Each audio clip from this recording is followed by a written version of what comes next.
ഇശാ നിസ്കാരം കഴിഞ്ഞാൽ മദീനത്തെ പള്ളിയിൽ നിന്ന് ഏറ്റവും അവസാനം പോകുന്ന ആള് മുത്തുനബി സ്വല്ലല്ലാഹു അലൈഹി വസല്ലം.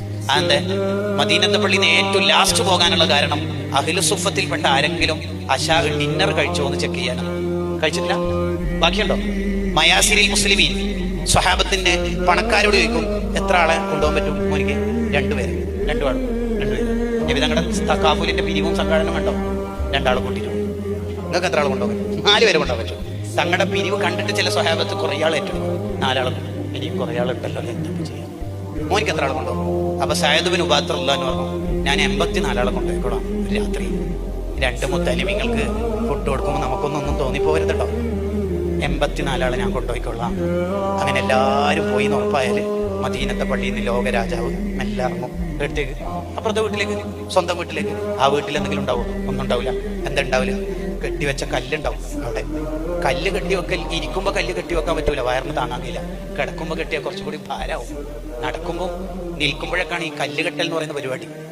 ആയിഷ ബീവി തങ്ങൾ വീട്ടിലെത്തിയിട്ട് കിടക്കാൻ ഒരുങ്ങുമ്പോൾ ബേക്കിൽ നിന്ന് മെല്ലെ കല്ലിന്റെ കയറഴിച്ചിട്ട് അഴിച്ചു കൊടുക്കും. നേരത്തെ കുട്ടീനെ സ്കൂളിലേക്ക് അയക്കുന്ന സമയത്ത് ഷോക്സ് ഒക്കെ ഇട്ടുകൊടുത്ത ഉമ്മ വന്നാൽ അഴിക്കണ പോലെ കെട്ടിക്കൊടുത്ത ആയിഷ ബീവി അഴിക്കും.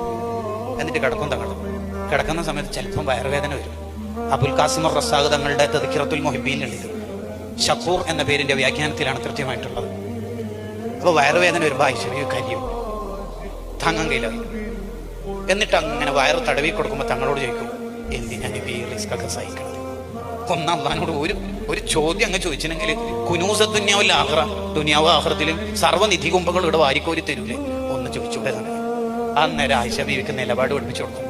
ഈ ആയിഷ മാലി വലിയ തുന്യമായ ഇസ്തിഫാമോ ആക്കാം, അല്ലെങ്കിൽ ഒരു നെഫ്യൂ ആക്കാം, എന്തും ചെയ്യാം. ഇവിടെ ആണെങ്കിൽ എന്താ ആയിഷ ഈ പറയണത്? എന്തിനാ നമുക്ക് ദുനിയാവ്? എന്റെ മുൻഗാമികളായ നബിമാരൊക്കെ തിന്നാനില്ലാത്തത് കൊണ്ട് വഫാത്തായ നബിമാരുണ്ട്. എന്റെ മുൻഗാമികൾ ഓരൊക്കെ മുമ്പിൽ റാങ്ക് നമ്പർ വാങ്ങി 1 വാങ്ങുമ്പോൾ നിന്റെ മുത്തുനബിയായ ഞാന് റാങ്ക് പിന്നിലാവേ വേണ്ടത്. കുറെ ദുനിയാവിൽ ആസ്വദിച്ചിട്ട് പിന്നെയും രാവിലെ നടന്നു നീങ്ങും മദീനത്തെ പള്ളിയിലേക്ക്. എന്നിട്ട് സുബഹിസ്കാരം കഴിഞ്ഞിട്ട് ചോദ്യം, വിശന്ന ആർക്കെങ്കിലും ഫുഡ് കൊടുത്ത ആരെങ്കിലും ഉണ്ടോ ഇന്ന്?